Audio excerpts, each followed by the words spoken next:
L'encombrement. L'encombrement. Bonsoir, bienvenue à l'Atelier Librairie, le livre voyageur animé par Fabienne Roch et moi-même, Bruno Lalonde. Nous sommes à Montréal le 22 septembre 2022. Ici, votre prêtre, Benoît Lacroix, qui vous parle. Non, c'est une blague. Et mon ami Robert Hébert qui m'a dit que j'avais une voix de curé, mais j'ai pas pris ça comme un compliment, sachant la détestation, l'hostilité en tout cas, que Robert éprouve à l'égard de la caste ecclésiastique.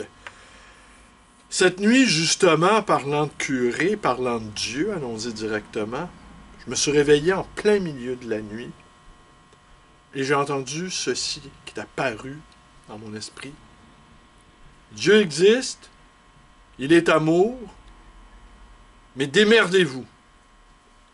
Alors, ça ne m'a pas réveillé, mais disons, ça m'a surpris en plein milieu de la nuit. Et à 4h30 ce matin, je me suis habillé à la hâte et j'ai descendu à la librairie pour travailler.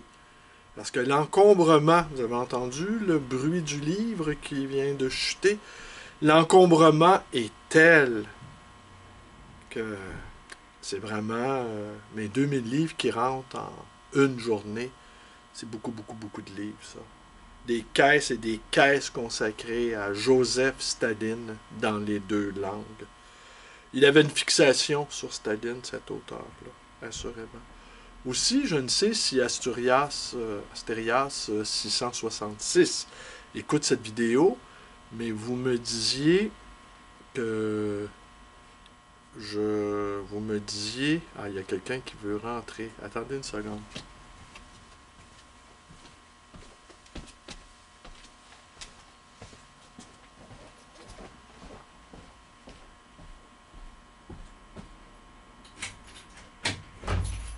T'es en avance, Pierre? Oui, pas mal, hein? Pas mal, j'étais en train d'enregistrer ma vidéo, fait que si tu veux t'asseoir 2 minutes... Mais aucun problème, ok. Merci bien. Tiens, tu peux t'asseoir là-dedans. Alors, je reprends. Je reprends l'exercice. Oui, Je vais t'écouter. Tu vas m'écouter? D'accord. Alors, donc, où en étais-je, donc? Ah, tu vas bien, Pierre? Pas si pire, c'est... Mais je suis en rémission, hein? En rémission. Ouais, il faut que je me repose. Beaucoup à cause de mon emphysème. D'accord. Donc, je suis toujours en train de courir après mon saut. Fait que là, je me repose. Le livre que j'ai écrit, il est écrit, mais il n'est pas terminé. Il est écrit, mais il n'est pas terminé. Oui, c'est ça. Il faut que je le corrige encore. Il n'est pas lisible en ce moment, c'est compliqué. Mais si on avait le temps de se rencontrer, j'aimerais ça te proposer mon projet global. L'échéance future, moi, c'est 2029-2030. 2029-2030. Ben écoute, là, je suis en train d'enregistrer. Okay. 2029-2030, quel optimisme! Est-ce que la civilisation aura survécu? Oui. Alors donc, je vais reprendre. Où en étais-je? Ah oui, Astérias, pardon. Vous m'aviez dit que vous m'avez peut-être envoyé un message sur ma page Facebook ou par Messenger, mais je n'ai rien reçu. Alors, j'ose espérer que vous n'avez rien écrit. Ça me contrarierait de savoir que le message s'est perdu dans les limbes numériques. Ah, OK. Un message que moi je t'ai renvoyé? Non, je parlais à ma webcam, là. Je parlais à ma caméra, là. Bon. Donc, je suis descendu ce matin à 4h30, et la rue était évidemment déserte, et j'empilais des livres, j'entassais des livres dans des cartons, 4h30 du matin. C'est pas tout à fait la nuit. Ce n'est plus la nuit, ce n'est pas encore le jour. Et après 6h30, 2 heures de travail, je suis allé prendre mon premier café. Et là, il faisait jour.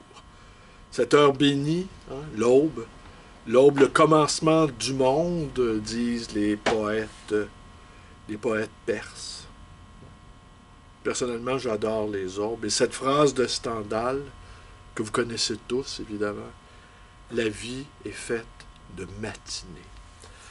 Alors, je vais conclure la lecture de ce texte publié dans ma cabane d'édition, Terrain vague. Et j'aime beaucoup le titre Terrain vague. C'est pas un titre très très original, mais j'aime les deux mots à coller ensemble qui sont presque contradictoires. Terrain et vague. Et sol et mer. Terre ferme et océan. Sol sous nos pieds et sable à perte de vue. Et terrain vague aussi, on entend terrain perdu, on entend terrain juché d'objets hétéroclites. Parfois dangereux, on peut se blesser en arpentant un terrain vague. On ne s'y repose pas, car la présence d'objets hétéroclites, voire de détritus, perturbe l'esprit. Terrain vague, c'est pas une plage, mais on entend vague. Alors des vaguelettes d'objets se mêlant à un sol boueux parfois, accidenté, chaotique toujours. Alors terrain vague, c'est les pensées qui filent sans but, sans direction, sans volonté d'accomplissement. Alors je reprends donc et je conclus. Pour l'instant, avec cette séquence, quand je n'ai rien à dire, je lis mes propres textes. Comme quoi écrire et parler sont deux activités tout à fait distinctes. Mais semble-t-il, parler est plus important qu'écrire. Pas sûr que les écrivains seraient d'accord avec ça, mais je vais reprendre le dernier paragraphe, car j'ai été pressé, il y a quelqu'un qui voulait entrer voir justement la représentation de Fabienne. Alors j'ai pressé le rythme de la lecture pour pouvoir conclure. Mais Pierre est assis confortablement, alors je peux prendre mon temps. Donc je me répète. Oubliez le Christ, notre temps commence avec Auschwitz. Jacques Baudry, Le fantôme du monde, édition Libère. Les éditions Libère, peut-être je vais finir avec ça. Ouais, elles sont très exactement en face de la librairie. Et ça, c'est assez étonnant. Alors, une librairie, une maison d'édition se côtoient. Cette phrase-là, j'aurais pu l'écrire, et pour citer Borghese, chaque homme qui recopie une phrase de Shakespeare est Shakespeare. Ce sentiment d'appartenir à des temps auschwitziens depuis l'adolescence ne m'a jamais quitté.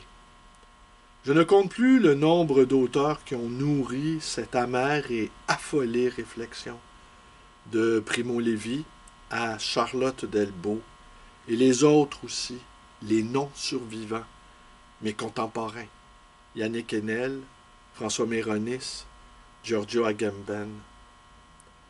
Le livre de Baudry est beau comme un kadish, il est liturgique.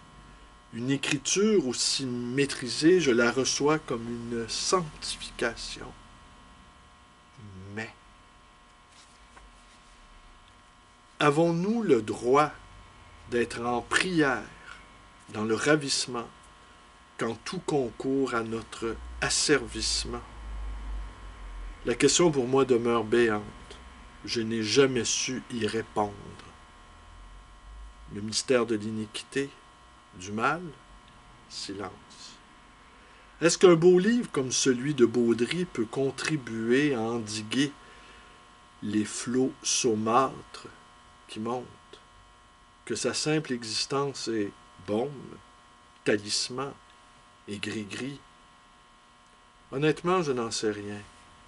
Les jours troués de questions sont bien plus nombreux que les jours sans pourquoi.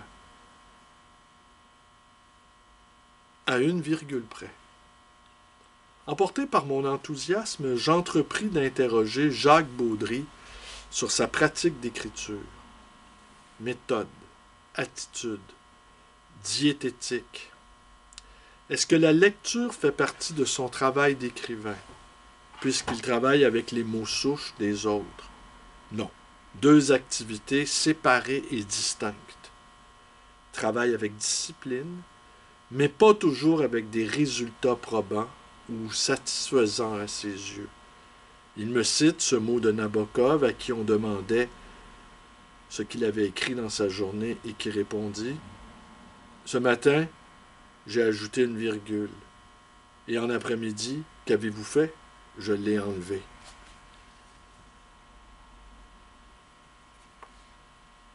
La femme de Dulin. Je passe d'une bibliothèque l'autre, d'une librairie l'autre. Mon univers de livres est poreux, frontalier, sans mur. Hier, port de tête, vente, trottoir, les bouquins font la manche. Les deux Pléiades de Simone de Beauvoir que je convoitais, tant les mémoires, la grande marcheuse, et relus le terrible passage sur l'ancienne amante de Sartre, sur la déchéance de la femme de Dulin. Les costumes somptueux, pourrissant sous le lit, les excréments dans les cheveux, son alcoolisme, les 450 bouteilles de vin sifflées qu'on a retrouvées après son décès. Réussir sa vie est bien plus facile que l'on pense. Peu de talent suffit pour y parvenir. On ne le dira jamais assez. Les winners infestent la terre. Regardez autour de vous. La farouche opiniâtreté que l'on met à tout rater, blesser nos proches, les seuls que l'on peut atteindre, les autres s'en moquent. Les morceaux de soie qui se décollent de la peau, de force, les malheurs domestiques greffés sur la vie des autres, les rats qui courent dans le garni, la grève de la faim, le goût immodéré des procès, l'existence glauque, les formules grandiloquentes, l'enfermement, la déréliction, la haine amoureuse de soi. Mon oncle Roméo, mon grand-oncle Roméo, le seul homme avec qui j'ai vécu dans la petite enfance, m'avait promis que je finirais, l'infâme salaud, itinérant sur la rue Saint-Laurent, comme la femme de Dulin. Des types comme moi, il avait vu cela. Bien des fois, il avait vu neiger l'homme blindé. Je l'ai empoigné et je lui ai juré que je jubilerai le jour de sa mort, que c'est moi qui le verrai dans son tombeau, pourrirait bien qui pourrirait le dernier. Aîné de la famille, il avait soutenu sa mère veuve, les membres de sa fratrie, pendant la crise de 29. Ce sacrifice lui conférait un prestige dont il n'entendait pas se défaire aux mains de l'enfant poète. Gamin ne m'adressait presque jamais la parole, sauf quand il m'envoyait chercher Playboy à 2 coins de rue de chez nous, en bas de l'appart. Il y avait un dépanneur, Pat et Robert. Il ne désirait pas que Robert Patnaud soit informé sur les aléas de sa vie intime, tandis que moi je recevais en pleine gueule la béance mystérieuse des grands animaux marins, la plongée abyssale au cœur de la nuit remuante. Les vues sur sa couche, mortuaire, noyé, néantisé, s'accrochant, agrippant les draps, la mâchoire décrochée. Il avait reçu pour les 40 années passées chez Molson une montre en or que j'ai revendue dans un pawn shop. Avec les sous, j'ai acheté un gros sac d'herbe. 40 ans à brasser nuitamment du houblon, parti en fumée. Je suis rendu trop âgé pour mal finir. Il faut s'y prendre trop tôt pour échouer sans tricher. L'échec vient de loin.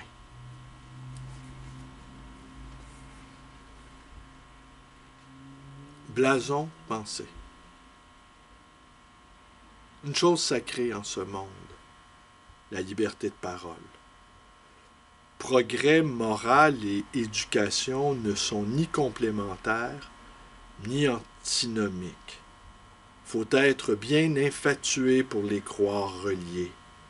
Ils naviguent dans des eaux différentes, rivières, fleuves, salive et sang. La liberté d'expression est malmenée. Le viol de la culture devient épidémique. Le courage intellectuel n'existe pas. Deuxième chose sacrée en ce monde, le courage physique. En ce domaine, il n'y a ni progrès moral, ni éducation, qu'un corps qui balbutie, qu'un corps qui fait face, corps barrage, blason de chair, blason pensée.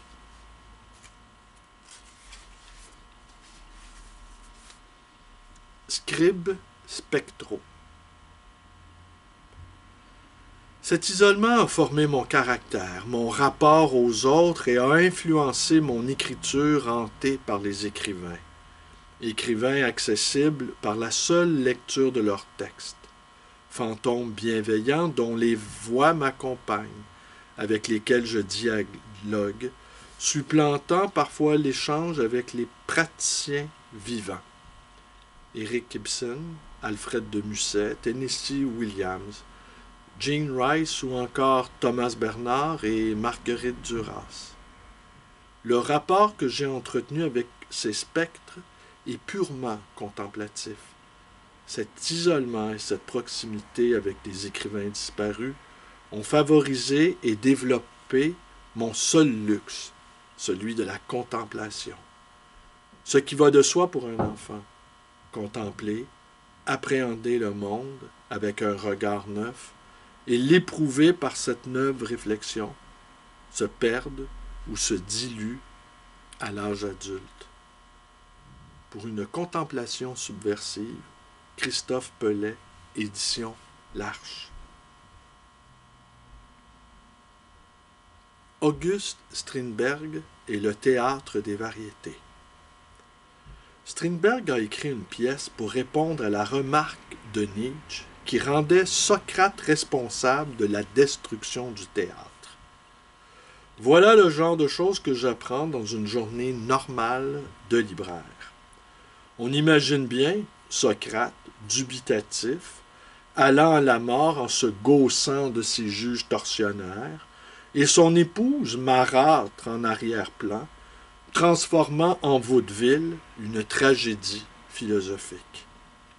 On imagine bien Nietzsche pestant contre cette finale dérisoire, annonçant le burlesque, le théâtre des variétés, Gilles Latulippe, Mandat Parent et La Poune.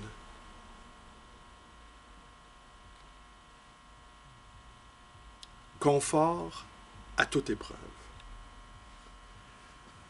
La réalité fuit de partout. Un vieux rafio qui prend l'eau de toutes parts. J'ai trouvé refuge dans la cabine tapissée de livres. Tranquille, je vogue vers la mort.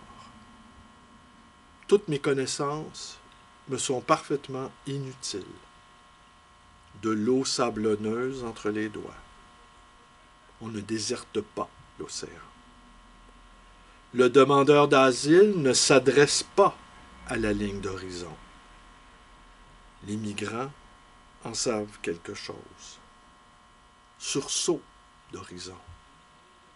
Main affolé quémandant l'immensité.